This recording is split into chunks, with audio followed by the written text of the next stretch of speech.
Locked On Syracuse is officially back. Let's roll. You are Locked On Syracuse, your daily podcast on the Syracuse Orange, part of the Locked On Podcast Network. Your team every day.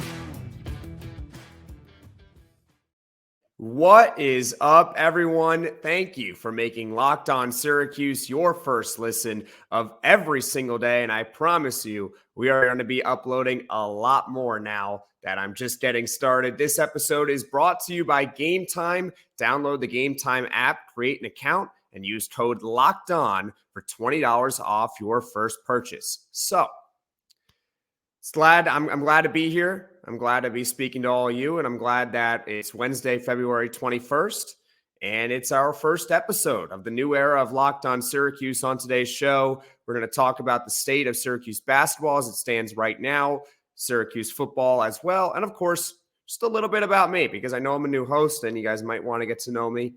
So that's on the docket for today's episode. Now, let's get right to the chase with basketball.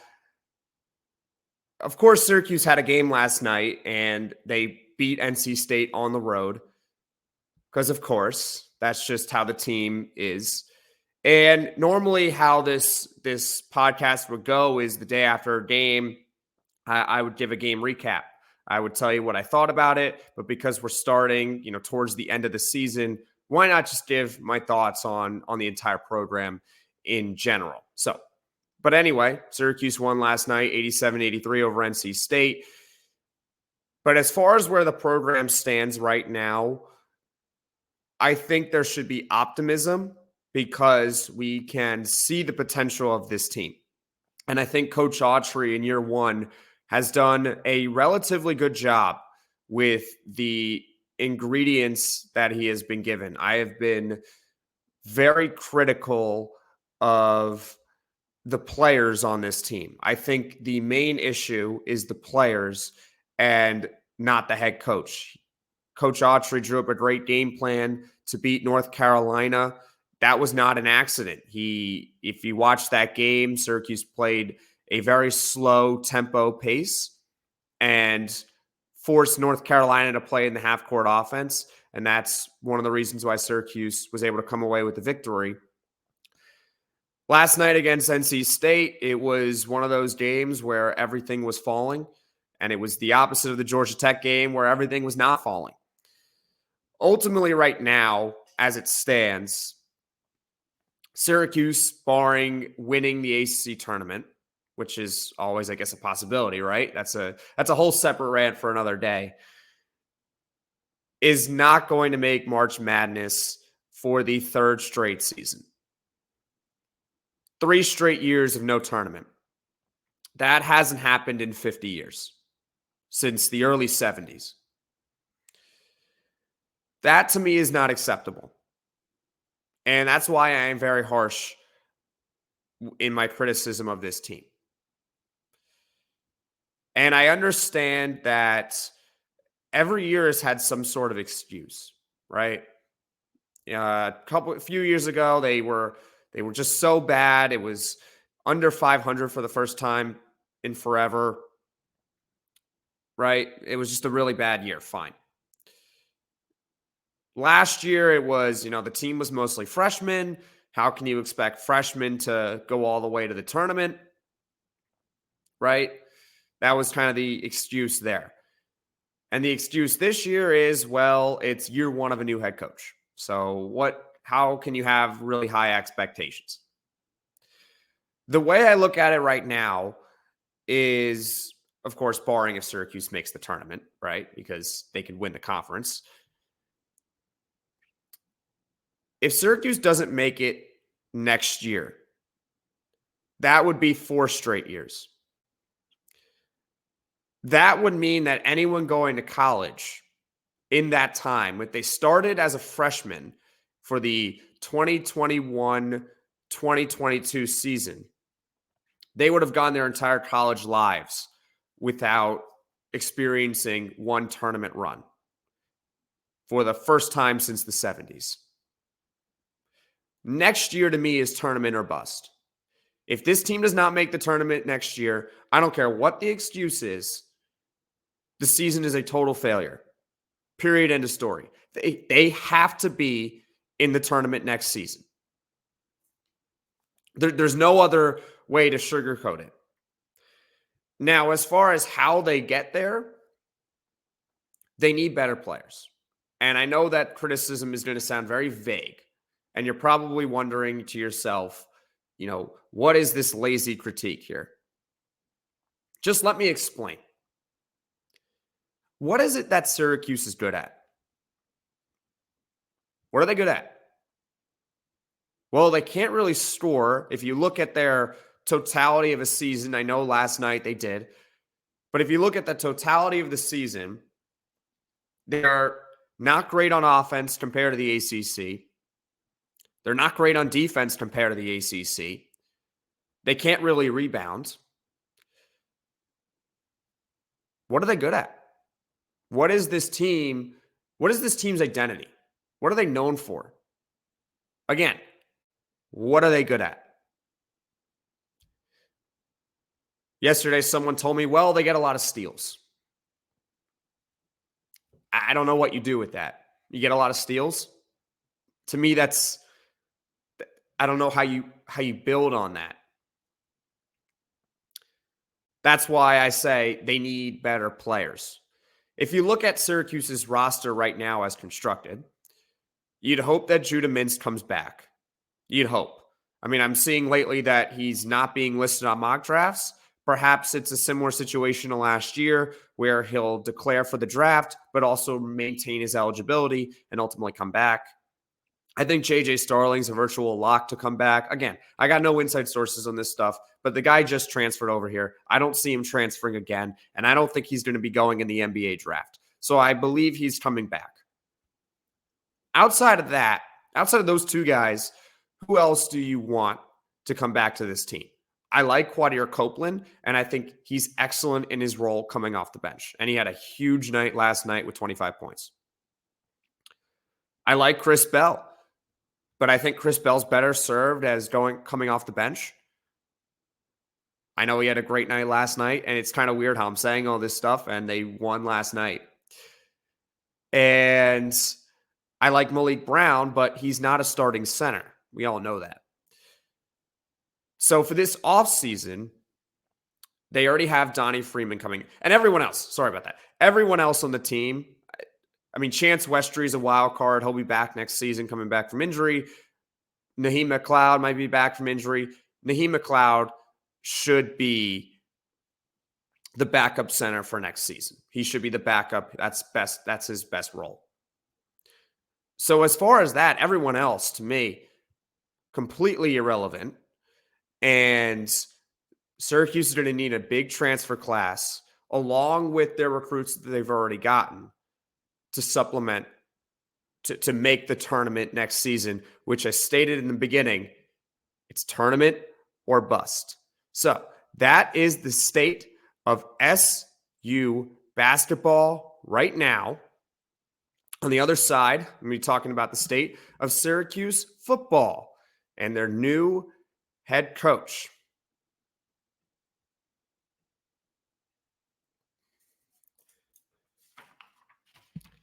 Gametime is a fast and easy way to buy tickets for all sports, music, comedy, and theater events near you.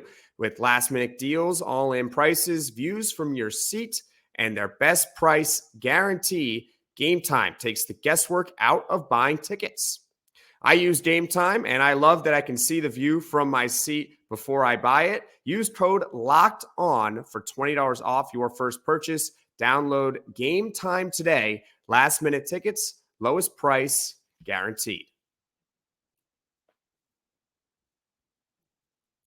Locked On has launched the first ever national sports 24/7 streaming channel on YouTube, and now it's also available on Amazon Fire TV in the free Fire TV channels app. Locked On Sports Today is here for you 24/7, covering the top sports stories of the day with the local experts of Locked On, plus our national shows covering every league. Find Locked On Sports Today, now available on the free Fire TV channels app. All right, welcome back, everyone. It's time to talk about the state of Syracuse football. If you've been living under a rock, Syracuse football has hired a new head coach in Fran Brown, replacing Dino Babers after 8 seasons. How do we feel about the hire? I want you guys to drop your comments below. Drop your thoughts below in the comments section. How do you feel about this hire? Because I appeared on Locked On ACC about a week ago, and I gave my grade. I would give the hire an A-. A- hire. That might be a little bit lower than what you guys have. That might be a little bit higher than what you guys have. My thoughts on the hire and of Fran Brown and the state of the program in general, you should definitely feel optimistic. I feel optimistic about this team now. And it's Syracuse football. Can you believe it? We're feeling optimistic about Syracuse football. What is this, 1958? Optimistic about Syracuse football? That doesn't happen, right? The reasoning is because this was a team that went from it can't recruit at all to middle of the pack in the Power 5. They're middle of the pack now in the Power 5 compared to what they were before. This team was in the 80s in transfer rankings, 80s in getting high school players to come. And now they're in the 40s. Their transfer class is actually in the top 25 for next season. Headlined, of course, by Kyle McCord coming over from Ohio State. So Fran Brown has proven so far that the recruiting that he did at Georgia, he can somewhat translate it to Syracuse. There's still another step he's got to take. And that's getting from, the 40s and top 25 in transfer to into the upper echelon, right? That's the tougher challenge here. But he has proven he can get this team to a middle of the pack recruiting school already. He hasn't coached a single game yet. So that to me earns massive points on the hire and, of course, the program in general. Where I kind of have reservations is the fact that he's never been a head coach before. And this guy was not like a defensive coordinator at Georgia. He was a position coach. And nothing against position coaches, but there's a big difference to being a position coach and being a head coach. And we all know this. I don't think this is out of bounds or unfair at all to Fran Brown. I can like the guy personally and think that he's done an awesome job so far, including with the media too. He does a great job with the media and going outside and going on Walnut and finding a group of guys who are just playing football and playing football with them, like pickup. I think that's fantastic. I truly think that's fantastic stuff. But now it's about, can he actually be a head coach of a Power 5 program and, more importantly, win football games? Because that's ultimately what the job's all about, right? We can sit here and talk all about recruiting and how important recruiting is, and it is definitely important. But the bottom line is winning football games. Think about a school like Miami. Miami's always really good in recruiting, but Miami doesn't win football games, right? So at the end of the day, great. I'm so glad that he can recruit. Finally, we have a head coach that actually cares about it. But it's about winning football games. And the question is for next year, I'll just give you my way too early opinion on them right now. Can they actually do it? Now, another reason for optimism is the schedule looks like a joke. Barring anything bad, catastrophic happening, to be honest with you, they're going to start 4-0. They're going to start 4-0 again this year. Just look at their schedule. It's bad. I mean, not bad. I mean in a good way. Like, they're not playing anyone. You got Ohio. You got Stanford. Holy Cross. Army is the other one. Yeah, not in that particular order, but the point being, you're going to go 4-0 in that stretch. So you're going to go 4-0. That's a good thing, right? My ultimate prediction is 7-5. That was my way too early one. I think another question I have for this team is Kyle McCord. I know he was a top transfer, but he's a good quarterback, but he didn't exactly elevate the talent around him at Ohio State. I know it might be unfair to put him in the category of a guy like Justin Fields or CJ Stroud or Dwayne Haskins, the three guys that came before him. But he didn't elevate the talent around him. Like, he had Marvin Harrison. And that you're never going to have a better weapon in college than Marvin Harrison. And he didn't elevate. Was he more of a product of the talent around him? Or did he actually elevate it? Because to me, I don't think he did. I don't think he elevated the talent. So now he's going to go to Syracuse.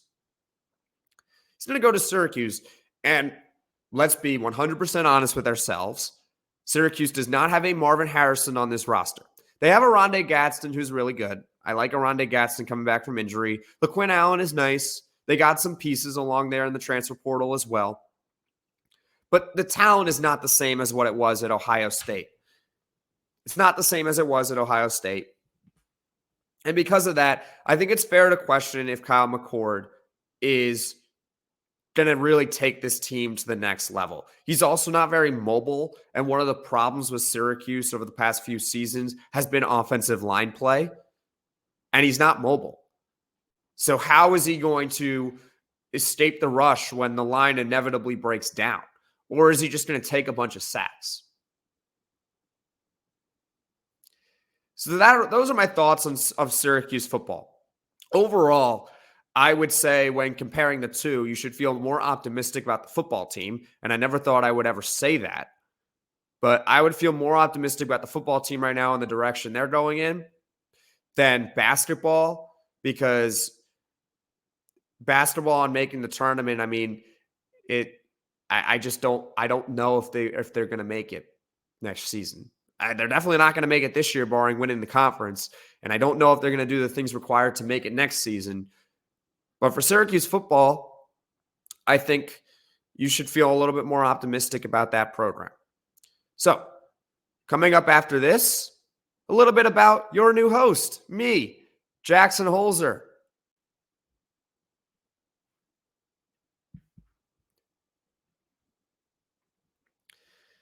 Get buckets with your first bet on FanDuel, America's #1 sports book, because right now new customers get $150 in bonus bets with any winning $5 bet. That's $150 if your bet wins. Bet on all your favorite NBA players and teams with quick bets, live same-game parlays, exclusive props, and more. Just visit FanDuel.com/LockedOn and shoot your shot. FanDuel, official sportsbook partner of the NBA.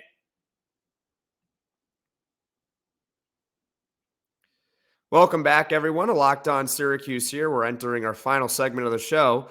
I've talked a little bit about the state of Syracuse basketball and the state of Syracuse football. And now it's time to learn a little bit about your new host, me. I'm Jackson Holzer. You can see in the bottom left corner of the video, if you're watching, my name and also my Twitter handle if you'd like to follow me there. Overall, I am someone who's very passionate and opinionated, if you couldn't tell.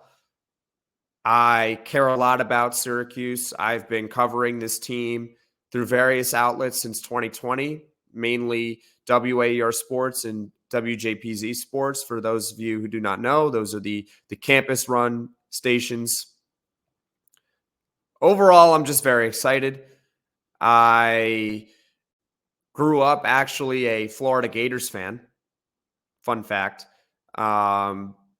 I wanted to go to Syracuse, though, when I was about a junior in high school. That's when the school really became on my radar. And I've always known it as a basketball school. And I remember I took a visit with my dad in I want to say February of 2019. Maybe it was March. It was my junior year of high school. And my dad famously said to me, if you're going to go to this school, you're going to go tour it in the middle of the winter because, that's how it's going to be cold when you go, and you're not going to go in the summer and get a bad idea of the school. So I said, fine. And I remember the day we toured was a day where Syracuse was playing Virginia at home that night. We didn't end up going to the game. We had other college visits planned in the coming days, so we couldn't go. But I remember really liking the school, and it was a blizzard outside. And overall, I just really enjoyed it. I've attended the school since, and have gotten involved in student media. That is what I love to do. I love to be a part of the media. My main thing is sports talk because I love giving opinions.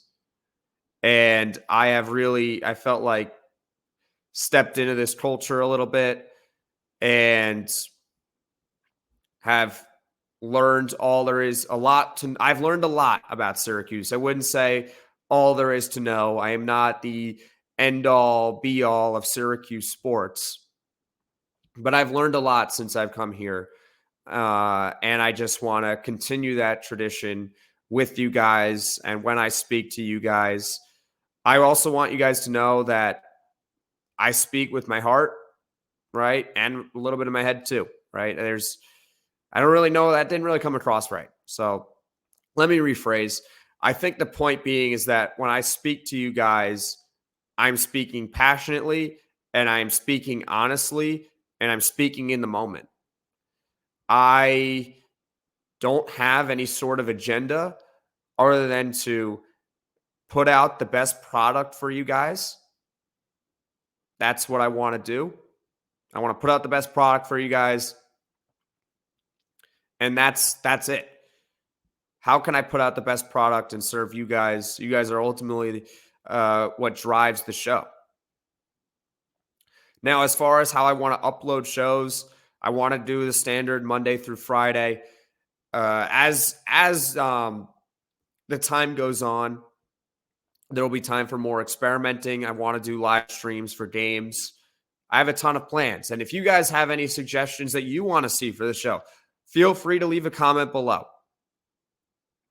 And please tell me, because I don't know everything. I have ideas, but I don't know everything. And I want you guys to give your feedback on what you guys want to see and hear.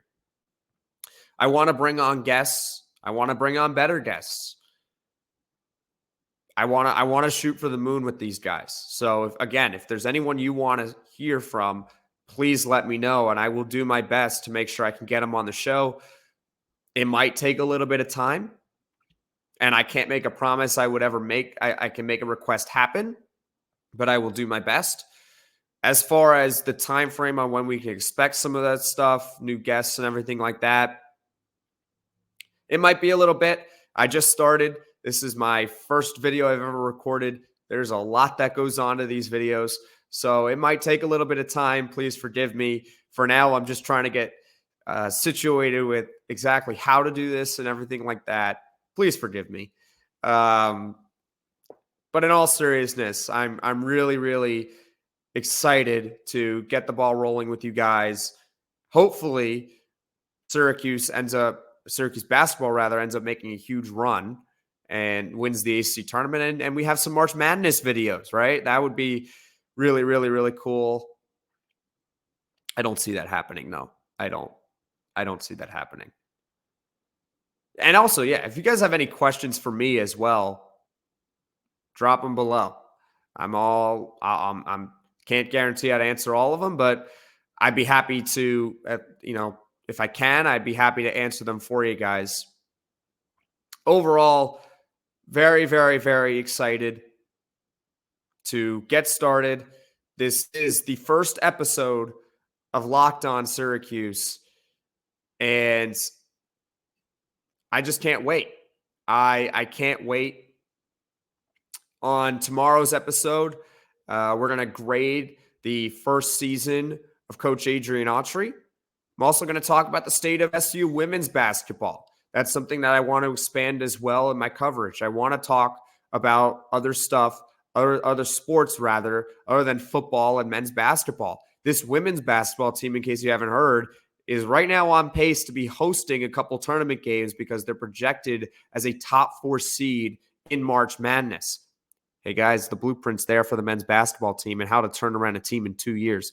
Just saying, it's there. So that's a little bit of what I'm going to dive into tomorrow's episode. Just want to thank you guys all for watching, listening. This has been I truly know I'm almost at a loss for words because I just am very, very excited to get started with you guys. Thank you for making Locked On Syracuse your first listen today. Now make Locked On Sports Today your second listen. Once again, I'm Jackson Holzer. Take care, everyone.